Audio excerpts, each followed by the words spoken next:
The Grim Reaper's scythe isn't to harvest you. It's to protect you from something on your journey. By Tobias Wade.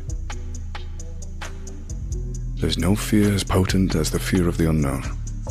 No monstrous visage discovered yet has been as terrifying as the infinite potential for horror which exists before the mask is removed.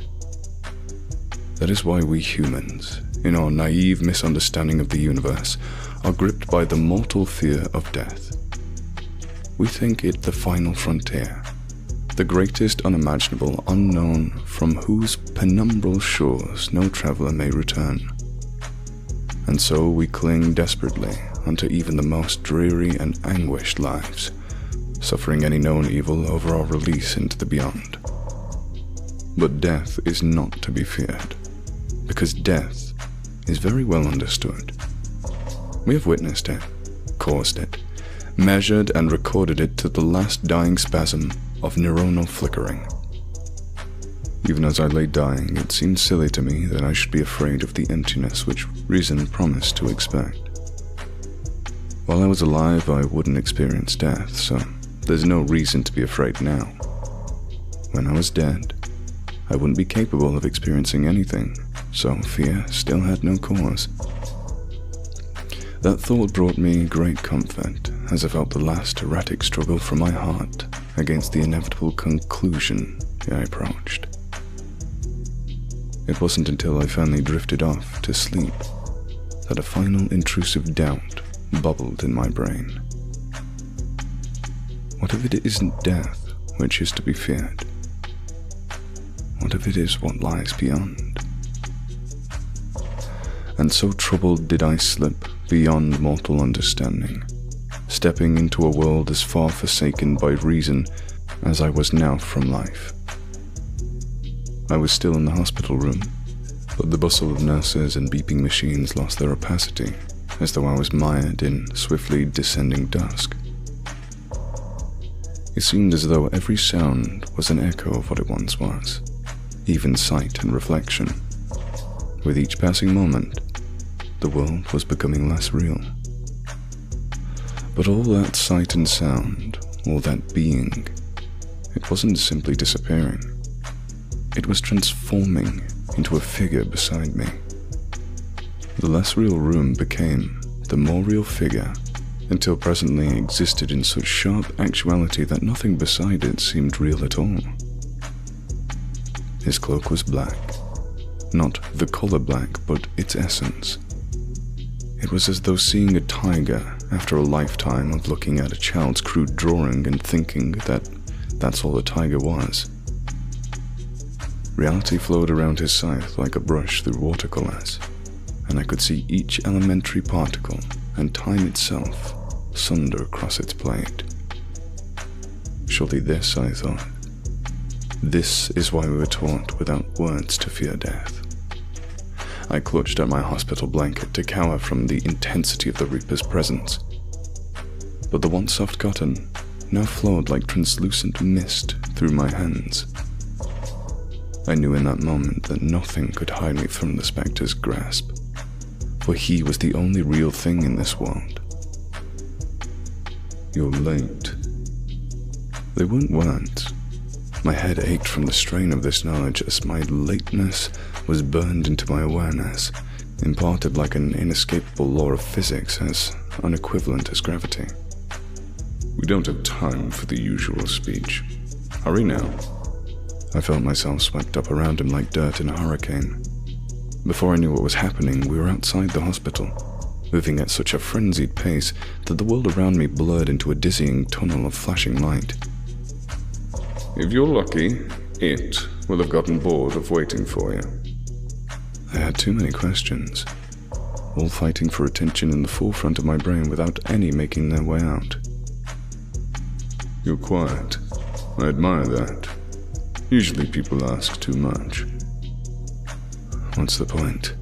I asked. My voice felt flat and dead compared to his overwhelming substance.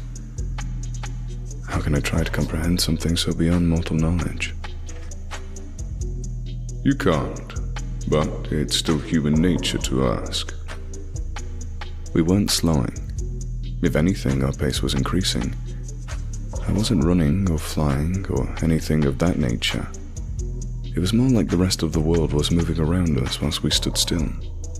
A vague darkness and a heavy damp smell made me guess that we'd gone underground, but I couldn't say for sure.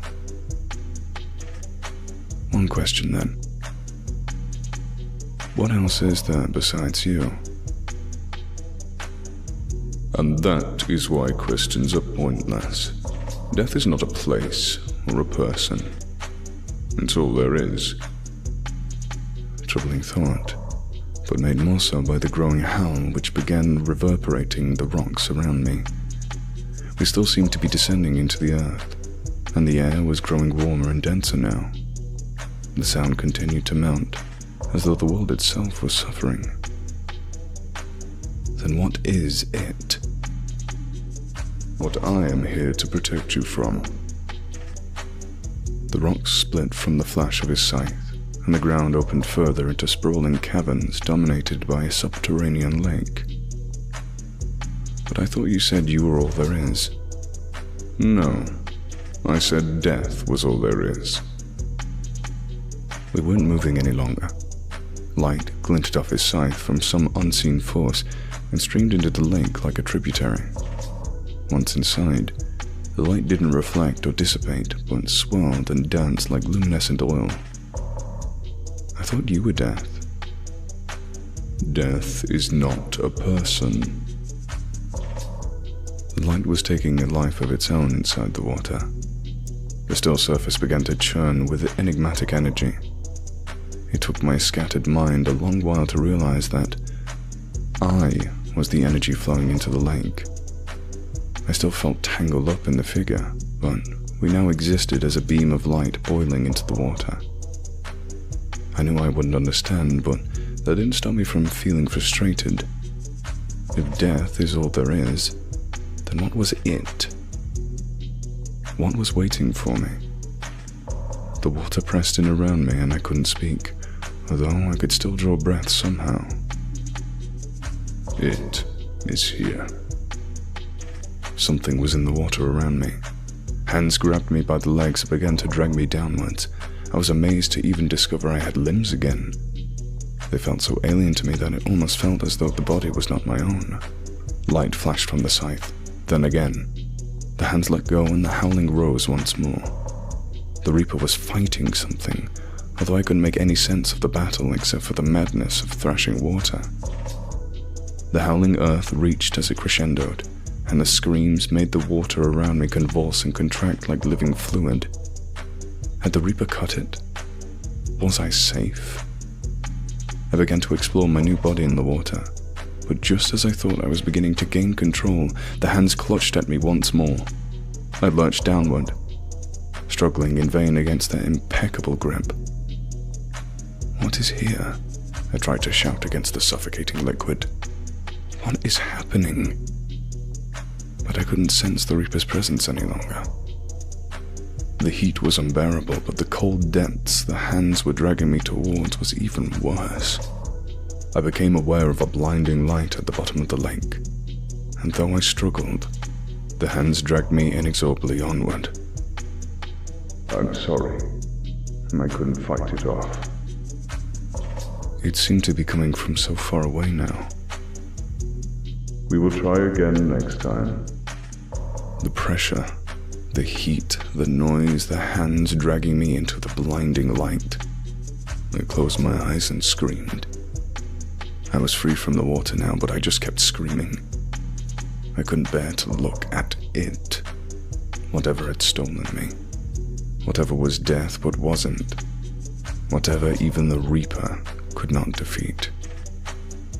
Then words spoke. Real, human words from a real human mouth. My senses were so distraught that I couldn't make sense of them. But I'm guessing there was something like, "Congratulations. It's a healthy baby boy." Most people can't remember the day they die, or the day they were born. I happen to remember both, and I know that they are the same.